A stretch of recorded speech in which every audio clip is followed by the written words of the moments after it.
kawan-kawan sekalian para peserta, izin saya tidak berlama-lama supaya nanti bisa kita lebih banyak ditanya jawab begitu ya. Jadi hari ini saya akan menyampaikan, sebenarnya harusnya yang menyampaikan adalah Pak Direktur Surveillance dan Karantina Kesehatan, tapi kebetulan beliau sedang ada kegiatan lain yang tidak bisa diwakilkan sehingga mewakilkan kepada saya. Ini adalah terkait dengan ICV ya, teman-teman sekalian. Saya lanjut ya. Baik, ini beberapa outline, banyak sekali outline-nya, tapi mungkin nanti saya akan persingkat saja. Karena tadi juga sudah disampaikan mungkin oleh pembicara sebelumnya, seperti Prof. Iris, kemudian Pak Sukamto, kemudian pembicara yang sebelumnya juga. Baik, teman-teman sekalian, teman sejawat sekalian, jadi kami di Kementerian Kesehatan sebenarnya memantau perkembangan kasus kejadian penyakit yang berpotensi menimbulkan wabah melalui web infeksi-emerging.kemkes.go.id ya. Jadi ini adalah tampilan bagaimana situasi global dan situasi di Indonesia ya, terkait dengan beberapa penyakit yang mungkin berpotensi akan masuk ke Indonesia. Mungkin nanti akan ada sangkut pautnya juga dengan beberapa penyakit yang dapat dicegah dengan imunisasi, khususnya imunisasi atau vaksinasi bagi pelaku perjalanan internasional. Ya. Ada monkeypox, ada COVID-19, kemudian influenza, kemudian di sini juga ada polio, ya.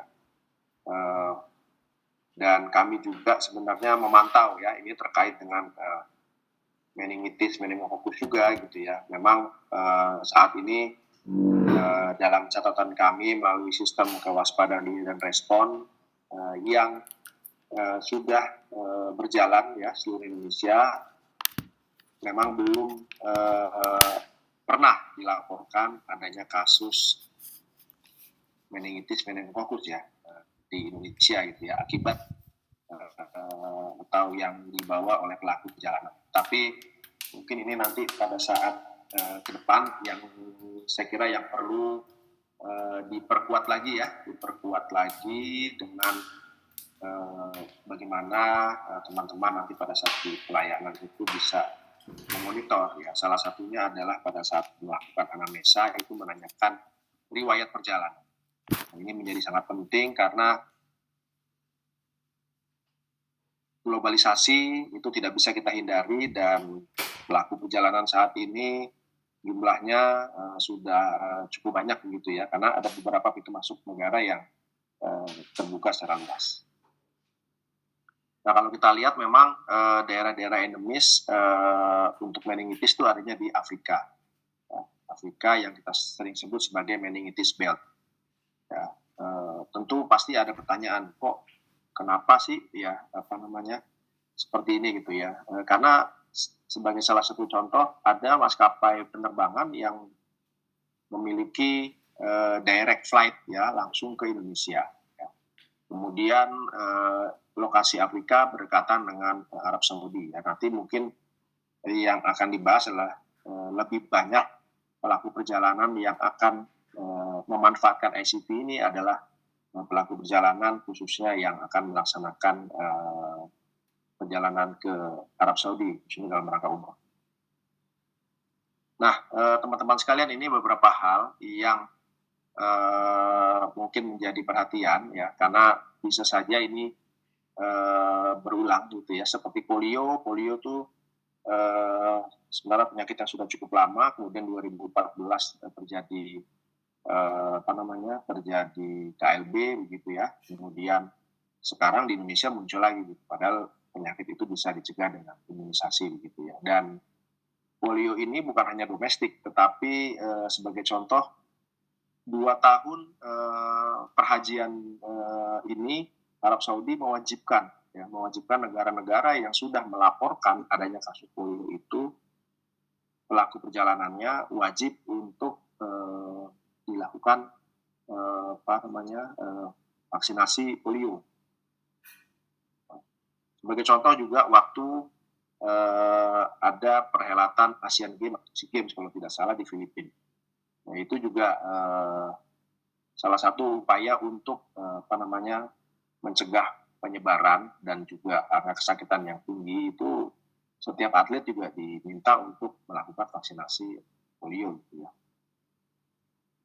Jadi ini beberapa hal mungkin nanti saya lebih spesifik terkait dengan ICT-nya. Ya, ini regulasi teman-teman sekalian yang berlaku. Saat ini kita sudah punya Undang-Undang Nomor 17 tahun 2023 tentang kesehatan. Ya.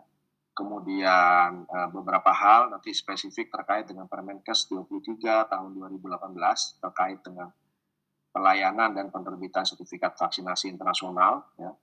Karena ICV ini adalah dokumen negara yang sifatnya internasional yang diakui seluruh dunia. Kemudian terkait juga dengan nanti Permenkes 12 ya tahun 2019 itu juga terkait dengan beberapa hal yang ada adendumnya untuk pelayanan dan penerbitan sertifikat vaksinasi internasional. Tentu yang menjadi concern nanti pada saat ICV ini adalah pasti terkait dengan International Health Regulation. Karena Indonesia merupakan salah satu anggota WHO dan sudah menjadi kewajiban bagi Indonesia untuk mengikuti seluruh regulasi internasional dalam rangka upaya cegah tangkal penyakit menular potensial wabah yang mungkin saja bisa dibawa masuk dari luar negeri maupun yang bisa terbawa dari Indonesia keluar. Saya kira saya tidak akan membahas ini, nanti saya lanjut saja ya. Saya lanjut saja. Nah, ini mungkin kawan-kawan pernah mendengar yang namanya KKP dulu ya, Kantor Kesehatan Pelabuhan, sekarang yang namanya berubah menjadi UPT Bidang Kekarantinaan Kesehatan. Ada Balai Besar Kekarantinaan Kesehatan, ada Balai Kekarantinaan Kesehatan kelas 1, kelas 2, dan lokal. Nah, posisi UPT ini tersebar di seluruh Indonesia. Nah, jadi artinya kawan-kawan UPT ini berada di bandar udara, ya, baik internasional maupun domestik, kemudian pelabuhan, baik internasional maupun domestik, dan pos lintas batas negara. Ya, karena apa? Karena tugas dan fungsinya adalah cegah tangkal. Nah, itu yang pertama. Yang kedua adalah pengawasan. Ya, pengawasan terkait dengan penyakit dan faktor risiko yang mungkin terjadi, masuk atau keluar, dan dapat menimbulkan potensi wabah yang lebih luas gitu ya. Sebagai contoh waktu COVID kemarin itu kita juga bersama-sama melakukan upaya jangan sampai terjadi penyebaran virus COVID yang lebih luas lagi, sehingga dilakukan upaya cepat tangkal. Nah, ini sebenarnya nanti mungkin internal ya terkait kami. Jadi memang yang menjadi pengawasan adalah bukan hanya alat angkut tapi juga orangnya begitu ya. Karena pasti kalau alat angkut nggak mungkin jalan sendiri, dia pasti ada yang mengendalikan, dan itu juga menjadi subjek pengawasan kami. Nah, teman-teman sekalian, ini ada beberapa regulasi tadi yang saya sampaikan ya, bahwa pemerintah sebenarnya sudah membuat regulasi bagaimana seseorang itu jika akan keluar negeri ya itu harus dilakukan upaya penebalan gitu ya. Kalau dalam rumusan Undang-Undang 17 tahun 2023 itu bahasanya bukan lagi vaksinasi atau imunisasi, tetapi di sana ada pemberian kekebalan. Pemberian kekebalan itu bisa saja prosesnya ya tadi dengan apa yang akan kita laksanakan hari ini sampai sore nanti, yaitu terkait dengan vaksinasi ya, apa saja yang bisa diberikan gitu ya dalam upaya penanggulangan KLB atau apa. Kemudian sebenarnya diperkuat juga dengan Permenkes, artinya bahwa setiap orang yang sudah diberikan ya, vaksinasi, khususnya vaksinasi pelaku perjalanan internasional, ya itu berhak memperoleh sertifikat vaksinasi internasional atau ICV, ya, yang notabene diakui oleh seluruh dunia. Ya. Kemudian ada beberapa penyakit ya, mungkin nanti yang akan menjadi concern kita, tidak tahu ke depannya seperti apa gitu ya, karena sampai sekarang contoh tadi yang disampaikan dokter dokter Sukamto gitu, kebutuhan vaksinasi ini bukan hanya orang yang akan pergi ke Arab Saudi saja, ya, tetapi vaksinasi ini diperlukan bagi individu atau pelaku perjalanan yang memang akan ke daerah yang memang mereka mewajibkan pelaku perjalanan tersebut sudah diberikan kekebalan terhadap satu penyakit tertentu. Atau yang kedua sebagai syarat. Syarat apa? Syarat satu untuk mungkin sekolah, yang kedua adalah syarat untuk bekerja. Karena banyak juga seperti ABK, ya, ABK itu buah kapal yang ada di kapal pesiar atau kapal kargo ya yang memutar seluruh Indonesia, seluruh dunia, itu mereka wajib untuk divaksinasi, ya lengkap. Ya, bahkan ada yang sampai lebih dari 15 vaksinasi itu mereka harus punya, ya, mereka harus mendapatkan kekebalan itu. Ya. Contoh saya juga pernah melaksanakan vaksinasi bagi orang yang akan pergi, kalau tidak salah mau sekolah gitu ya, sampai satu waktu itu diberikan 5 vaksinasi sekaligus gitu ya. Jadi ini tadi beberapa pertanyaan mungkin sedikit banyak juga bisa kita jawab sih. Nah, ini adalah pengawasan yang akan dilakukan oleh negara ya, dalam hal ini melalui dokumen karantina kesehatan. Ya. Jadi apa itu dokumen karantina kesehatan? Dokumen yang wajib dibawa baik oleh alat angkut maupun orang gitu ya. Nah, dokumen ini kalau untuk orang bisa bermacam-macam sebenarnya, tapi yang lebih umum adalah International Certificate of Vaccination. Karena di dalam rumusan WHO, saya lupa di artikel berapa gitu ya, ini juga disebut ya. Jadi health documents ya gitu ya. Jadi bukan dokumen karantina kesehatan tapi health document. Dan kan pada aneksnya juga mereka membuat semacam contoh misalnya PCV yang mungkin bisa disadur atau disesuaikan dengan kondisi masing-masing negara.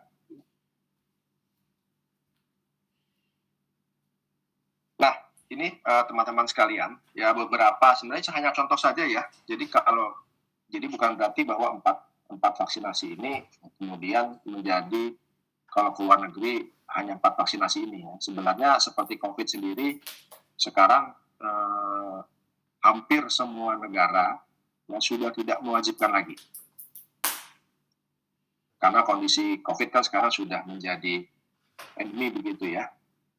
Nah, tapi ada beberapa penyakit yang sampai sekarang memang mungkin di beberapa negara masih dikatakan menjadi concern ya. Contoh yellow fever.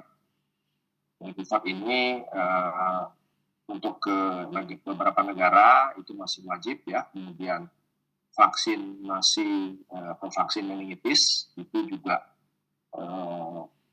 masih ya, khususnya bagi pelaku perjalanan yang akan melaksanakan haji itu tidak wajib ya. Sekarang yang ada sekarang adalah vaksinasi meningitis untuk umum itu sekarang sudah diwajibkan. Kemudian vaksinasi polio ini juga terkait dengan kasus-kasus yang terjadi di beberapa negara, termasuk salah satunya Indonesia, itu ada kewajiban sebenarnya vaksin pelaku perjalanannya yang akan keluar itu wajib divaksinasi. Tapi tentu kalau di Indonesia tidak semua daerah terdampak gitu ya, hanya ada beberapa provinsi mungkin juga lebih spesifik di beberapa kota kabupaten. Nah, untuk vaksin COVID sendiri sekarang sudah tidak menjadi mandatory lagi, tapi bisa saja kemudian ini jadi mandatory kembali. Nah, teman-teman sekalian, ini mungkin nanti yang akan kita sampaikan. Mohon maaf.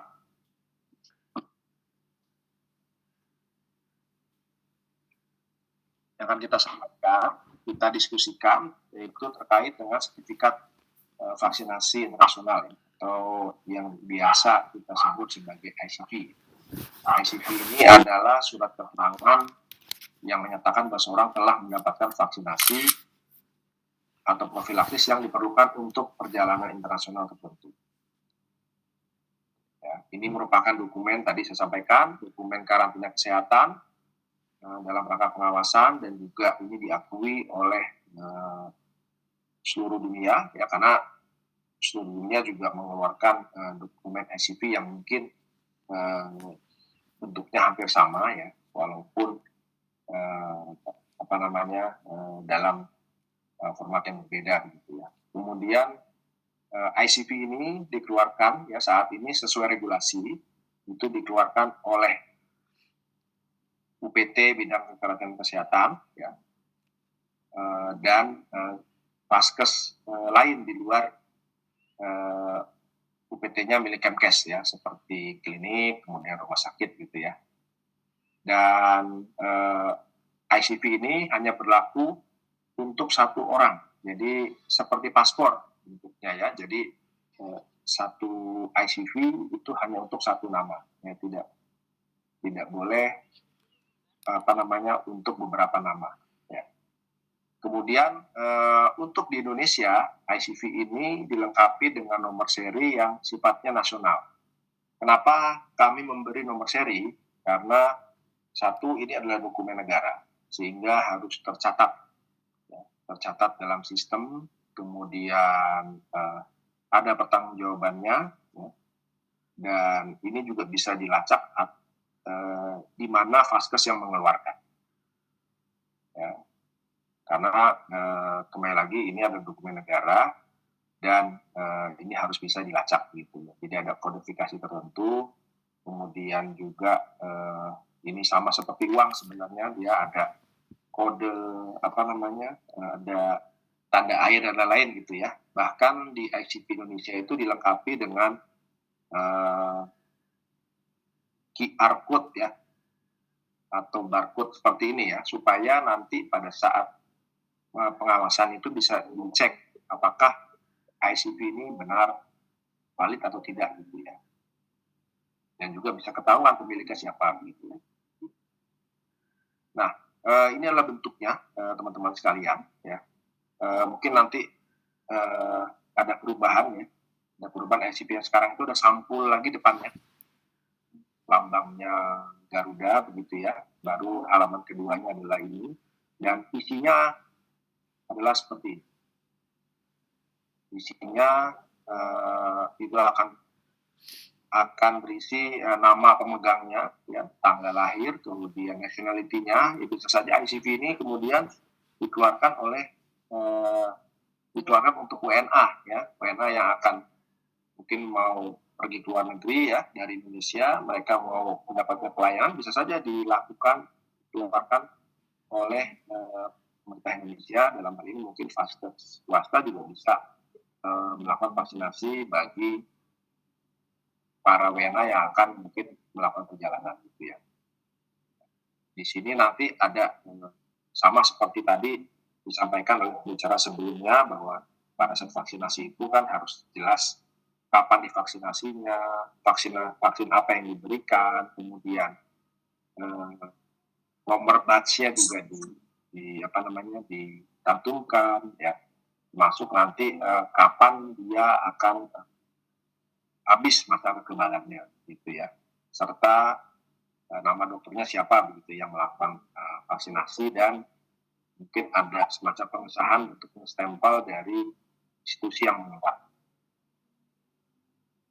Nah, Ini adalah beberapa regulasi ya terkait dengan pelayanan dan penerbitan ICV ya, nanti mungkin bisa dibaca saja ya secara ini bisa di internet juga ada gitu ya. Ini juga peraturan Direktur Jenderal P2P ya terkait dengan tata cara penerbitan sertifikat vaksinasi nasional. Jadi sebenarnya tidak semua vaskes bisa mengeluarkan ICV ini. Mungkin vaskes bisa melakukan vaksinasinya, ya. Tetapi legalisasinya itu harus ada. Dan ini adalah regulasi terkait dengan vaskes yang satu tentu yang dapat melakukan vaksinasi dan juga sekaligus mengeluarkan ICV gitu ya. Karena ini harus dimonitor keluar masuk dokumennya ya sehingga pengawasannya bisa dilakukan. Nah, ini beberapa hal mungkin nanti para peserta webinar ini juga bisa atau pelatihan ini juga mungkin akan berencana untuk membuat klinik vaksinasi dan juga mungkin akan melayani vaksinasi pelaku perjalanan internasional. Sebenarnya ada beberapa persyaratan utama ya. Yang pertama, Dokter Tunggul, waktunya 5 menit. Oh, siap. Ya. Memiliki izin operasional, fasilitas pelayanan kesehatan ya. Jadi yang pasti kan klinik harus memiliki izin operasional ya, yang dikeluarkan oleh dinas begitu ya. Kemudian tenaga kesehatan yang sudah terlatih ya untuk vaksinasi, khususnya yang sudah mengikuti pelatihan yang sekarang sedang teman-teman lakukan. Ya. Kemudian fasilitas cold chain, ya. Kemudian peralatan pelayanan vaksinasi tadi sudah disampaikan oleh petugas sebelumnya.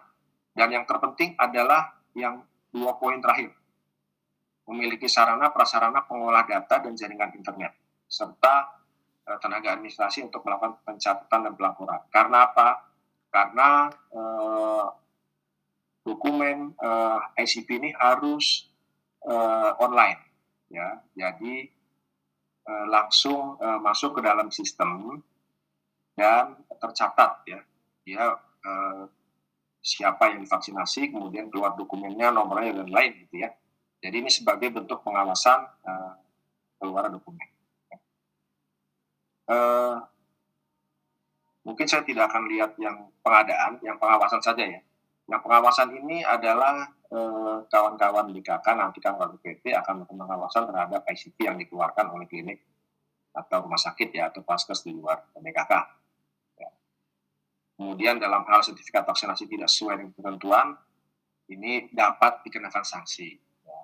Sanksi mungkin nanti akan disampaikan oleh kantor PT, ya sanksinya berupa teguran tertulis sampai dengan penghentian pemberian belangko ICV ya, sehingga nanti teman-teman kalau ini tidak bisa mengeluarkan lagi ICV itu, bisa saja ICV-nya ditarik kembali begitu ya. Kemudian itu kawan-kawan juga akan melakukan visitasi ya. Nah ini mungkin bagian terakhir ya Pak Teguh ya. Jadi saat ini sudah ada kewajiban untuk melakukan vaksinasi khususnya meningitis bagi pelaku perjalanan internasional yang ke Arab Saudi. Ya. Dasarnya apa? Dasarnya adalah adanya surat edaran dari Kementerian Kesehatan Arab Saudi ya, yang mewajibkan vaksinasi ini. Kemudian dikuatkan dengan regulasi GACA. GACA itu otoritas penerbangannya Arab Saudi. Ya, sehingga sekarang kalau yang tidak divaksinasi, ya tidak ada bukti vaksin, kemudian tidak tidak comply dengan waktu misalnya ya, kan di situ ditentukan minimal 10 hari begitu ya, mereka akan ditolak untuk naik pesawat. Ya, jadi yang menolak bukan kami ya di UPT, tetapi adalah kawan-kawan maskapai, karena mereka akan didenda, diberikan sanksi oleh Arab Saudi kalau melanggar regulasi ini. Maka kemudian ini perlu nanti diperhatikan, nanti kawan-kawan di Vaskes bisa membantu kami juga untuk melakukan vaksinasi bagi pelaku perjalanan internasional khususnya yang yang akan berangkat ke Arab Saudi. Gitu gitu ya. Saya langsung saja. Nah, ini berapa regulasinya ya, regulasi vaksinasi meningitis. Sebenarnya ada beberapa vaksin juga yang diwajibkan ya untuk khususnya orang Indonesia begitu ya. Tapi untuk poliomielitis, saya kira tadi saya sampaikan tidak semua daerah terdampak begitu ya. Ini regulasi yang memang dikeluarkan oleh Arab Saudi ya. Ini sistemnya ya, sistem informasi kekarantinaan kesehatan kami juga sudah terintegrasi dengan Satu Sehat. Jadi kalau dilakukan vaksinasi meningitis dan tercatat di Sinkarkes, maka otomatis data vaksinasinya akan tercatat juga di Satu Sehat begitu ya. Nah, ini tampilan dari Sinkarkesnya ya. Ini beberapa, jadi di Sinkarkes ada data sejumlah rumah sakit atau klinik yang sudah dapat melayani vaksinasi pelaku perjalanan internasional dan dapat mengeluarkan ICV gitu ya. Ini data kami terkait dengan penderita ICV memang paling tertinggi lah tahun 2022. Setelah itu kan tidak diwajibkan dan sepertinya di akhir atau semester 2 tahun ini akan meningkat kembali ya karena diwajibkan oleh pemerintah Arab Saudi. Ya, ini berapa layanan, saya kira nanti teman-teman dapat memberikan layanan yang baik sehingga pelaku perjalanan itu dengan senang hati kemudian menerima vaksinasi yang diberikan oleh teman-teman sekalian. Sebagai kesimpulan, jadi pemberian kekebalan ini sangat diperlukan ya, kemudian khususnya vaksinasi ini juga meningitis ini juga sangat diperlukan. Jadi kalau tadi kita bicara ICV, tentu kan di luar sana selalu bilang yang penting ada ICV, sementara yang penting adalah sudah diberikan kekebalan ya, dan masih berlaku gitu ya. Dan ini ICV hanya bentuk legalisasi saja bahwa yang bersangkutan sudah diberikan vaksinasi gitu ya. Jadi yang penting adalah sudah diberikan vaksinasi ya. Dan upaya ini tentu tidak bisa sendiri ya, kawan-kawan di UPT kami tentu harus dibantu oleh kawan-kawan di Vaskes ya. Jadi untuk memeratakan layanan kita akan butuh kawan-kawan Vaskes. Saya kira itu Dr. Teguh, teman-teman sekalian, mungkin nanti setelah ini kita lanjutkan dengan diskusi. Terima kasih. Assalamualaikum warahmatullahi wabarakatuh. Waalaikumsalam. Terima kasih Dr. Tunggul. Saya kira kita sudah tadi mendengar paparan Dr. Tunggul yang panjang lebar, saya kira informatif, dan beberapa hal mungkin nanti banyak pertanyaan mungkin dari teman sejawat, karena dalam diskusi ini mungkin akan terjawab. Tapi sudah ada beberapa pertanyaan Dr. Tunggul. Yang pertama adalah apabila jemaah umroh tidak memenuhi syarat untuk vaksin, bagaimana langkah selanjutnya untuk supaya yang bersangkutan bisa berangkat? Karena berkaitan tadi dengan Dr. Tunggul adanya ICV. Iya, mungkin saya langsung jawab ya, Dr. Teguh ya. Ya. Jadi untuk yang memang tidak bisa divaksinasi sebenarnya kan itu harus dinyatakan dengan keterangan dokter ya, keterangan dokter ahli bahwa yang bersangkutan memang tidak bisa diberikan vaksinasi, contohnya vaksinasi meningitis gitu ya. Nah, nanti dasar dari surat keterangan ahli tersebut itu yang akan dikeluarkan, bentuknya adalah surat keterangan kontraindikasi. Jadi, nah untuk keterangan kontraindikasi ini sebenarnya ini internal di Indonesia ya. Saya belum tahu apakah pemerintah Arab Saudi menerima surat kontraindikasi ini ya, karena kembali lagi regulasi yang tercantum di dalam pemerintah Arab Saudi itu adalah setiap pelaku perjalanan itu wajib untuk sudah dilakukan vaksinasi. Mungkin diskresi dan lain-lain, ini biasanya kawan-kawan maskapai juga akan menanyakan langsung kepada otoritas penerbangan sana apakah ini bisa diangkut atau tidak. Tapi paling tidak kita akan membantu proses itu, misalnya memang dia membutuhkan surat keterangan kontraindikasi. Ya, terima kasih Dok. Untuk selanjutnya Dok Tunggul, ada pertanyaan lain adalah ingin bertanya apakah ada daftar negara mana saja yang wajib melampirkan ICV dan vaksin apa yang wajib diberikan, karena banyak pasien yang studi ke luar negeri diharuskan memiliki 1-2 vaksin. Ya, baik. Sementara kalau daftar, kami juga sedang berproses nih ya. Daftar ini sangat dinamis. Kenapa? Karena beberapa negara juga melihat kondisi penyakit yang ada di luar negeri. Contoh Amerika gitu ya. Amerika akan melihat kondisi di Indonesia sedang terjadi apa begitu. Maka mereka mungkin akan mewajibkan 1 atau 2 vaksin tertentu. Sebenarnya kalau misalnya ingin melihat itu bisa melalui web WHO, itu bisa dilihat list sebenarnya yang diperlukan untuk pelaku perjalanan akan berangkat ke satu negara, atau melalui webnya IATA. IATA itu adalah organisasi internasional untuk penerbangan gitu ya. Karena di sana maskapai harus comply dengan regulasi yang ada di negara tujuan. Ya, itu bisa dilihat di sana. Kami secara spesifik memang list ini akan selalu berubah ya. Dan juga mungkin nanti kami dengan WHO Indonesia juga mencoba untuk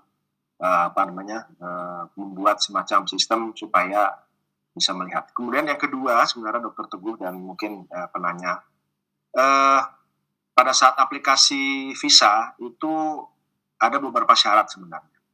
Ya, mungkin sebelum bepergian itu bisa mencari tahu ke kedutaan besar masing-masing. Ya, persyaratan kesehatan apa yang diperlukan. Contoh kemarin saya ke Australia, tidak diminta itu vaksin apapun gitu ya. Tapi saya belum pernah ke negara lain apakah diminta gitu. Karena ke Jenewa pun tidak diminta vaksin apapun gitu. Mungkin dalam hal tertentu bisa saya diminta. Kemudian yang ketiga terkait dengan tujuan sebenarnya. Tujuan dia ke sana mau apa gitu ya. Kalau bekerja biasanya diwajibkan dan yang mewajibkan adalah yang pemberi kerja. Ya. Kalau sekolah tentu yang mewajibkan biasanya adalah universitasnya ya, atau sekolahnya yang mewajibkan harus dilakukan vaksinasi A, B, C. Saya kira itu jawaban saya. Ya. Menyambung tadi Dok, apakah keterangan yang kalau diminta sekolah itu tetap harus menyantun dalam ICV atau cukup keterangan dari tempat vaksin aja? Ya, memang ada beberapa yang tidak bisa diakomodir ya di ICV ya, dan itu bisa didapatkan di surat keterangan. Tapi alangkah baiknya memang dokumennya bisa jadi satu di dalam bentuk ICV sehingga tidak tercecer begitu ya. Dan kalaupun mau pergi kemana-mana tidak perlu mengkonversi lagi kepada ICV. Terima kasih Dok. Kemudian ada pertanyaan lain adalah mengenai bagaimana izin perpanjangan yang sudah diizinkan satu klinik, dan kemudian mungkin dokter sekalian menjelaskan mengenai bagaimana pengajuannya sehingga pertanyaan bisa menjawab beberapa pertanyaan sekaligus. Iya, baik. Jadi untuk pengajuan ini sebenarnya tadi di regulasi sudah dicantumkan ya, mungkin nanti teman-teman bisa membaca. Ada beberapa area tertentu yang contoh kalau di area Jabodetabek itu ada beberapa UPT seperti BKK Banten, kemudian BBKK Soekarno-Hatta, BBKK Tanjung Priuk, dan BKK Bandung ya. Itu adalah UPT Kemkes yang tadi saya sampaikan, ada 4 itu. Irisannya juga cukup bukan cukup rumit. Jadi artinya dalam proses pengajuan itu nanti klinik atau vaskes itu mengajukan kepada UPT tadi ya, UPT kami tadi ya. Kalau area Depok, area Bekasi itu ke Tanjung Priuk ya, ke BPKK Tanjung Priuk. Kalau area Tangerang Raya, Jakarta Barat, kemudian Jakarta Selatan itu ke BBKK Soekarno-Hatta. Ya, sisanya di seluruh Indonesia itu sesuai dengan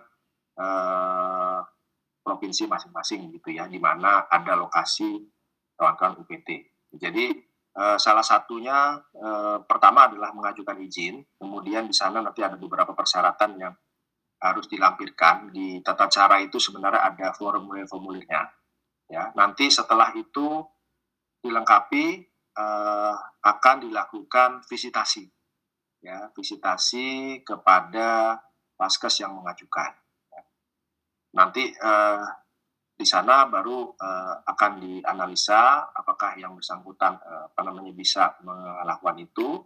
Setelah itu akan ada semacam pembinaan, ya, dilakukan pelatihan, ya, karena terkait dengan tadi sistem informasi yang harus dikerjakan oleh vaskes pada saat melakukan vaksinasi atau saat akan mengeluarkan ICV. Ya, nanti teman-teman akan diberikan akun Sinkarkes untuk bisa melakukan pencatatan secara langsung.